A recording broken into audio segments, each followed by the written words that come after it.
sound.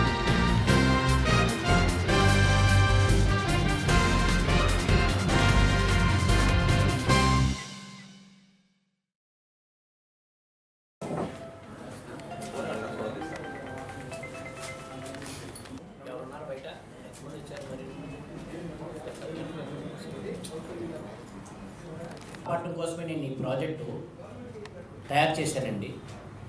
మనకి విశాఖపట్నం ఉద్దుద్దు వచ్చి ఎంత నష్టపోయిందో మీ అందరికీ తెలుసు పచ్చదనం గురించి. ఇది నేను బెంగళూరు, మైసూరు, కేరళ అన్నీ తిరిగి మనకి ప్రతి ఇంట్లో కూడా శ్రీగంధం మొక్క ఉండాలనే కాన్సెప్ట్. ఈ శ్రీగంధం మొక్క విలువ చాలా ఖరీదన్నమాట, మామూలుగా కాదు. ఒక మినిమం 15 సంవత్సరాలు దీన్ని పెంచుకుంటే మనం 2 లక్షల నుంచి 3-4 లక్షల దాకా కూడా రావచ్చు 15 సంవత్సరాల మొక్కకి. ప్రతి ఇంటికి ఈ మొక్కను నేను సప్లై చేయడానికి నాకు ఆల్రెడీ శ్రీగంధం మీద ఫుల్ నాలెడ్జ్ తోటి నాకు ఆల్రెడీ 100 ఎకరాల వరకు ల్యాండ్లో డెవలప్ చేసుకుని మేము మార్కెట్ చేసి ఉన్నామండి. అలాగ అందరూ భూమి కొనుక్కోలేరు కాబట్టి ప్రజెంట్ ప్రతి ఇంటికి ఒక మొక్క ఇస్తే పర్యావరణాన్ని మనం ఎంతో కాపాడిన వాళ్ళు అవుతాం. మన ప్రీతమ ముఖ్యమంత్రి నారా చంద్రబాబు నాయుడు గారు చెప్పిన, మన ప్రీతమ ప్రధానమంత్రి నరేంద్ర మోడీ గారు చెప్పిన ప్రతి వాళ్ళు ఒక మొక్క వేయాలని వాళ్ళ కాన్సెప్ట్తో ఉన్నది.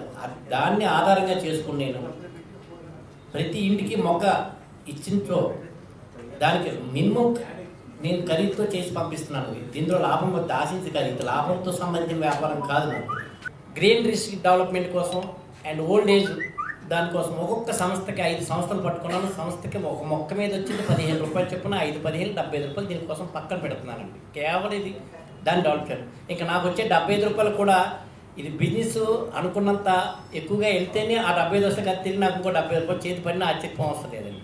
కానీ ఇది నాకు ఇది వ్యాపారం కాదు. ఒకటే మాట ఇది అందరూ అర్థం చేసుకోవాలి. ఇది కేవలం నేను అవేర్నెస్ కోసం గ్రీనరీ పర్యావరణం కాపాడాలనండి నా కాన్సెప్ట్ అంతా. సరే దీని గురించి మన గంటా శ్రీనివాసరావు మన మంత్రి గారు, మంత్రివర్యుల్ని అండ్ కలెక్టర్ గారు, సిపి గారు, అలాగే అందరూ ఎమ్మెల్యేలు అందరినీ కూడా దీనికి ఇన్వైట్ చేసి ఈ గ్రీన్ గురించి ప్రజల్లోకి అవేర్నెస్ వాళ్ళకి తెలియజేయాల్సిందే కోరుకుంటే వాళ్ళందరూ వస్తున్నారండి. రేపు ఉదయం గ్రీన్ పార్క్ హోటల్లో 10:44 ఈ బ్రోచర్ స్టార్ట్ అవుతుందండి. అక్కడి నుంచి ఇది ప్రతి ఇంటికి మా వాళ్ళు మొక్కలు తీసుకెళ్ళి చేయడం చేస్తున్నారు.